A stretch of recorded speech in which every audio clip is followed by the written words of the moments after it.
Hello, welcome to my YouTube channel, Davis Motors. My name is Davis. So yeah, Honda just came in for major service.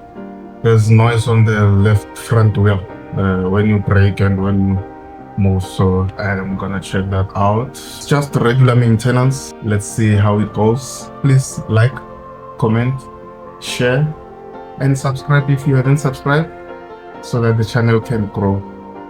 My name is Davis Motors.